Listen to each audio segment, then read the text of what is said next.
Muhammad.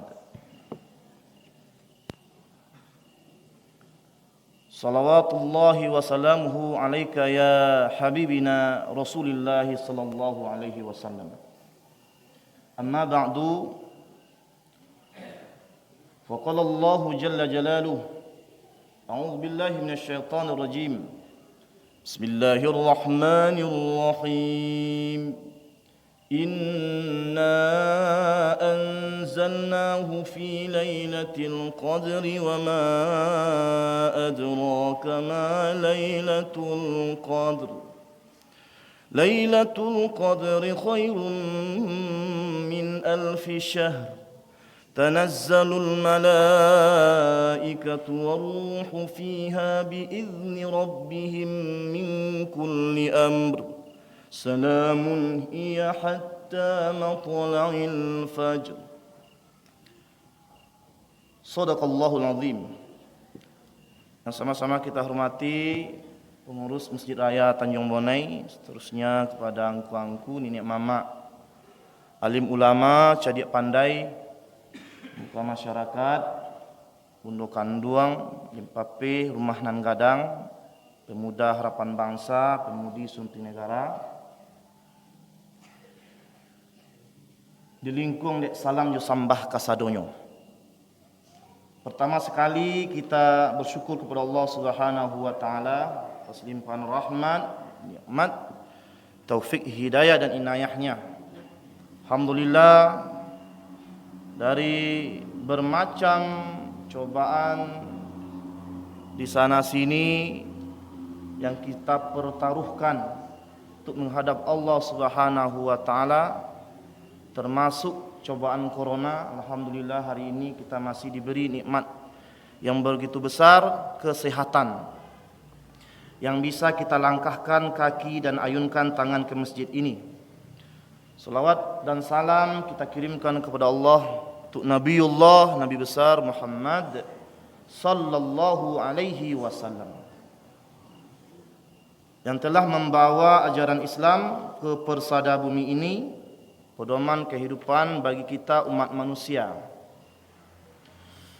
Ibu bapak hadirin jamaah tarawih yang dimuliakan Allah Subhanahu wa taala, insyaallah besok adalah malam, bukan malam ya. Malam ini adalah malam ke-17. 17 16. 17. Kita teringat, walaupun ini ukhtulifa fihi, diperselisihkan oleh para ulama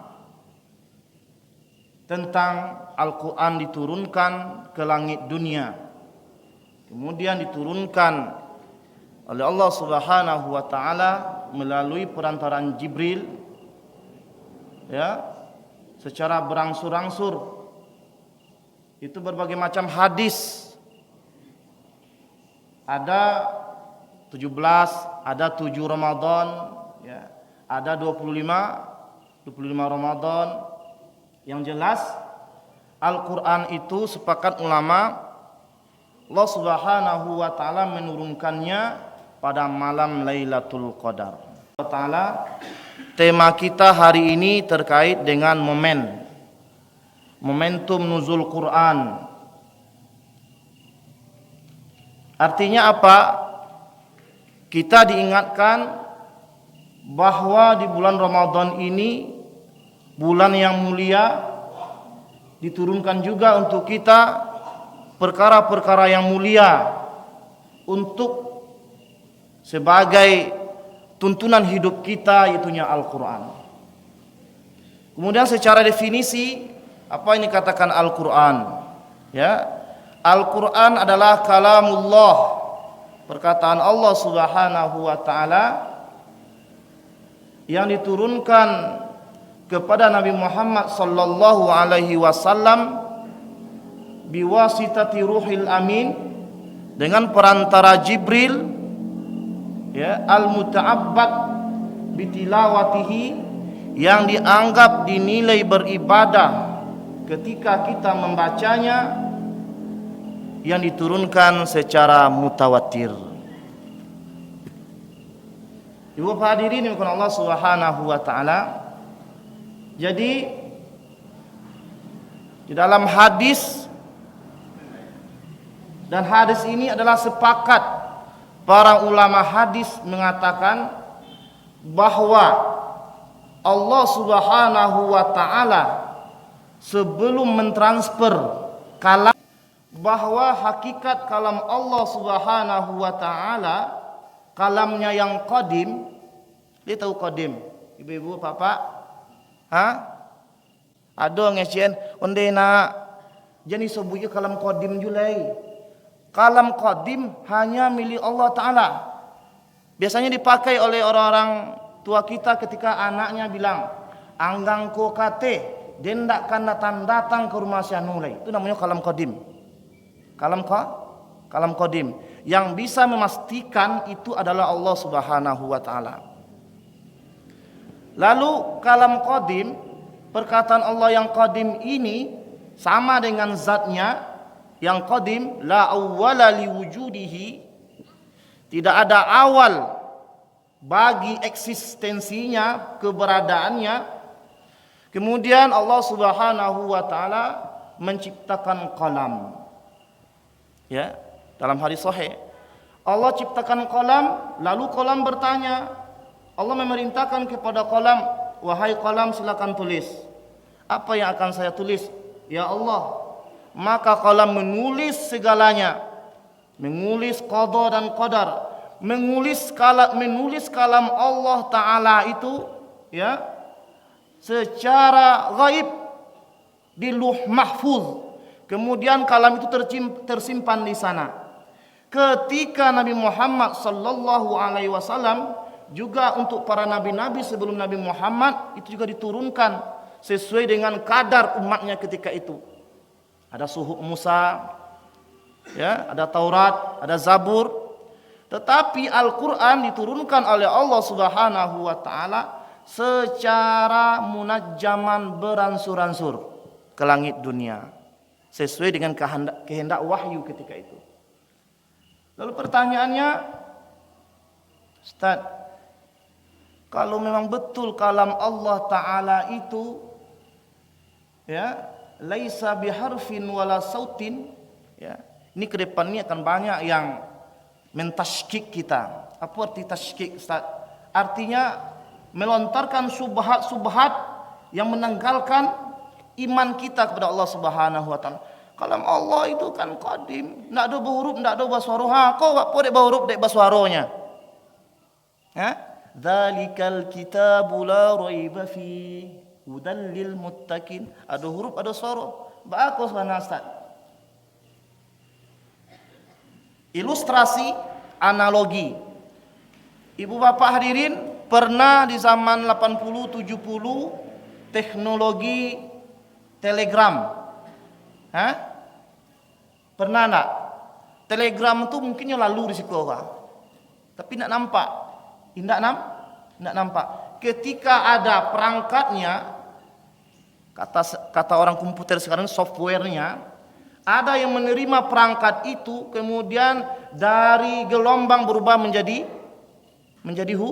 huruf. Kemudian huruf itu diterjemahkan, dicetak berbentuk aksara.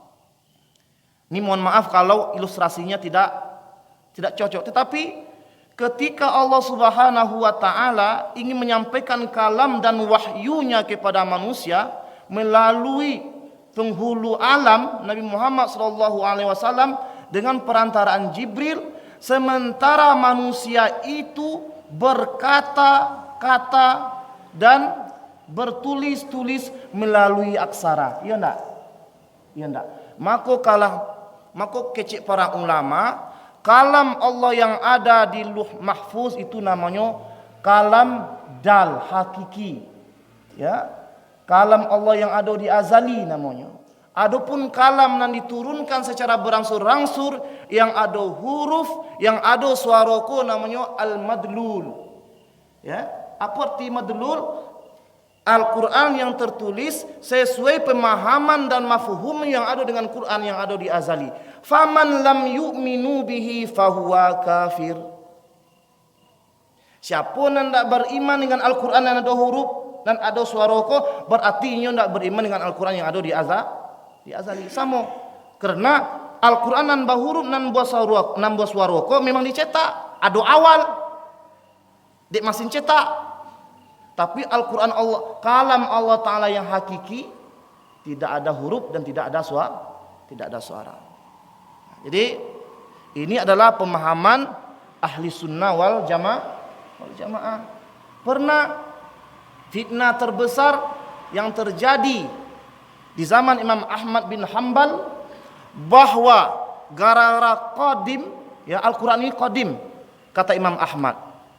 Lalu Imam Ahmad qadim dalam artian memang Al-Quran hakiki.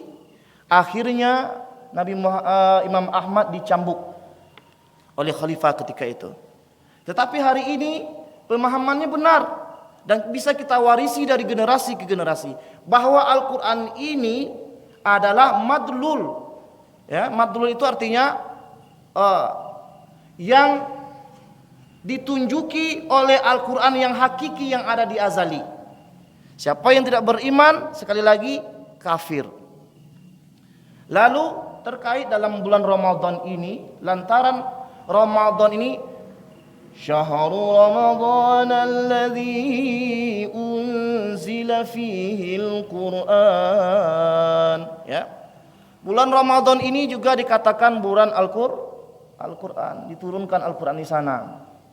Kata Imam Malik rahimahullahu taala, ketika datang bulan Ramadan, Imam Malik kita tahu Imam Darul Hijrah di Madinah.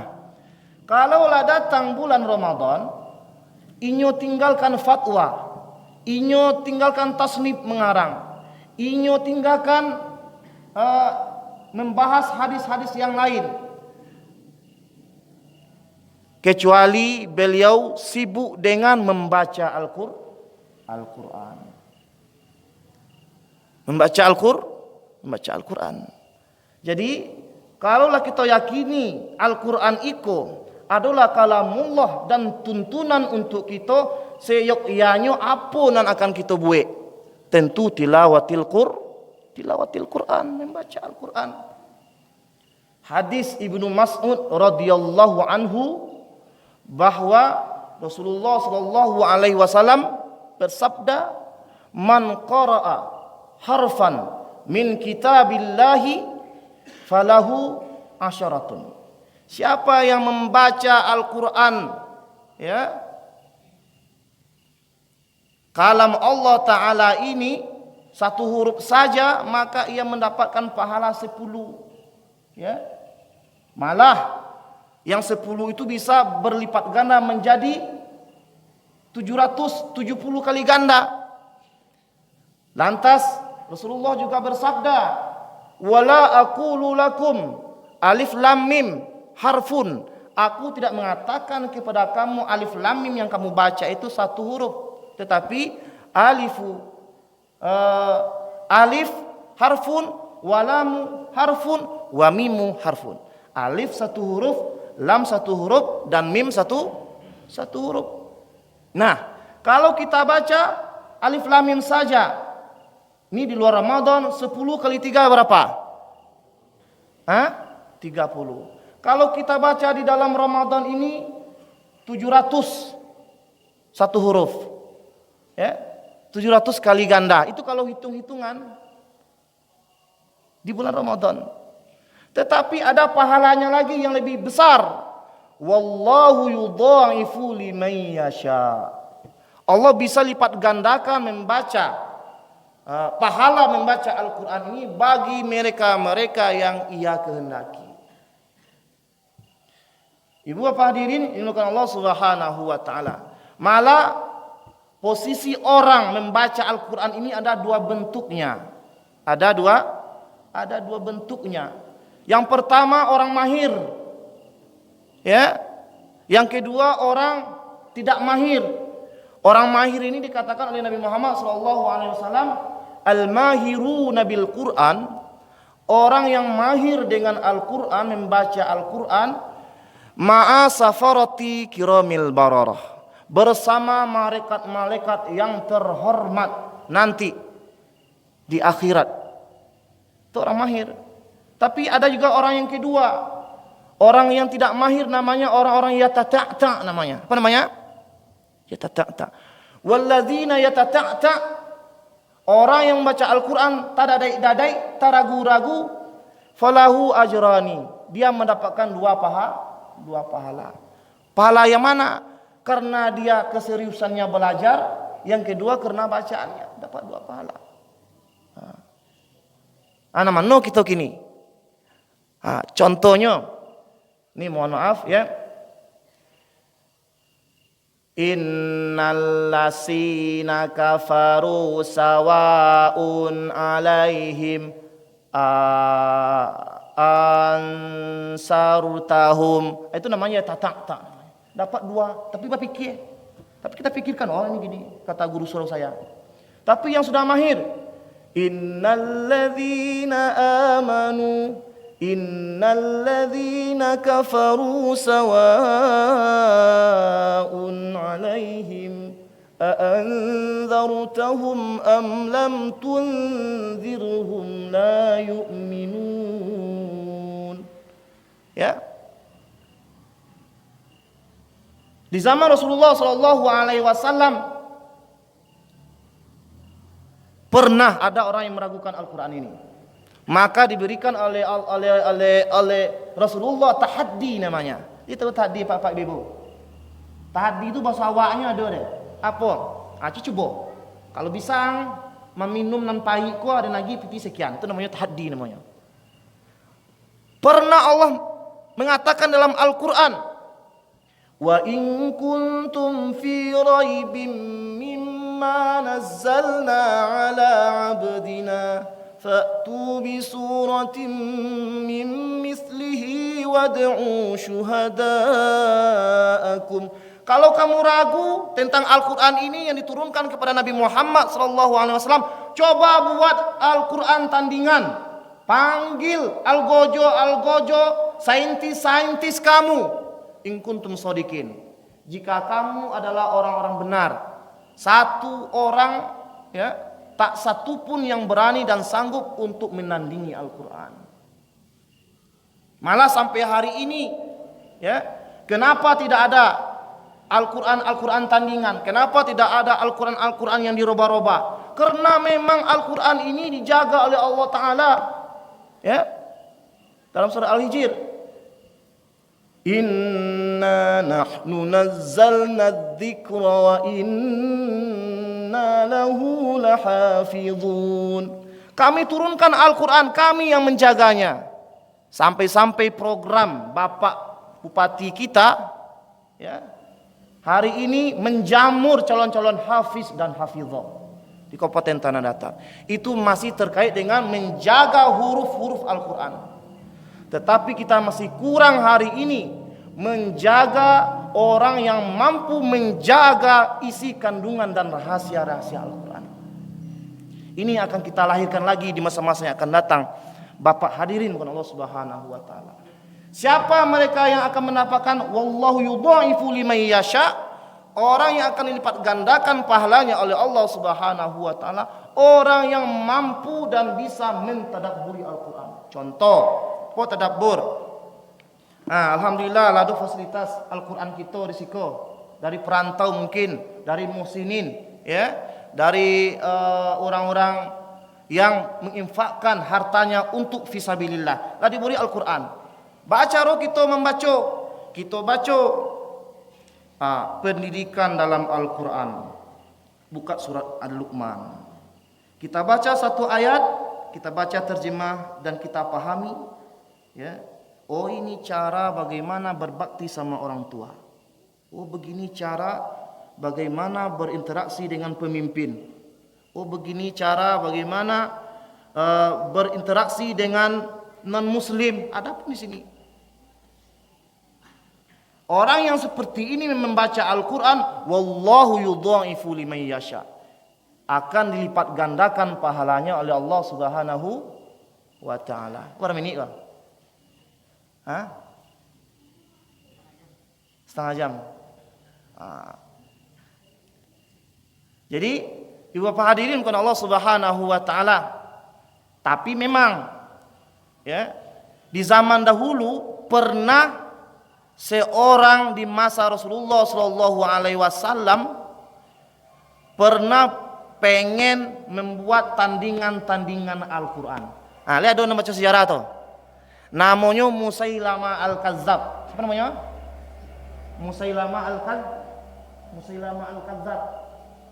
Ya, Musailamah Al-Kadzdzab adalah orang yang diperangi, namanya nabi palsu di zaman khalifah setelah Rasulullah sallallahu alaihi wasallam. Akhirnya dia terbunuh.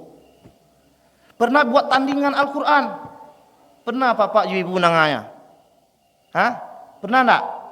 Tapi enggak ada nilai isi kandungannya secuil, enggak ada berbanding lurus dengan isi kandungan Al-Qur'an. Ya. Nya contoh, nya duplikat cie. Kalau bahasa kini nya cover cie. Ya. Nya cover surat Al-Kautsar. Kata Musailamah Al-Kadzdzab, ya. Inna a'tainaka ad-difda wa rijluhu arba wa sautuhu ka'ka. Itu katanya. Itu maknanya. Kami turunkan kepada kamu seperti kodok. Itu kodok. Kami menurunkan kepadamu kodok atau kata. Wa rijluhu arba, yang kakinya 4. Wa sautuhu ka'ka katanya. Hubungannya itu kodok disabian, ya, ndak ada menyinggung sedikit pun, jangankan sama setitik pun nggak ada kaitannya dengan kalamullah. Nah, itulah yang dipalsukan oleh Musailamah Al-Kadzdzab sama Rasulullah sallallahu alaihi wasallam. Akhirnya dia terbunuh dan diperangi oleh Rasulullah sallallahu alaihi wasallam karena dia adalah golongan nabi palsu.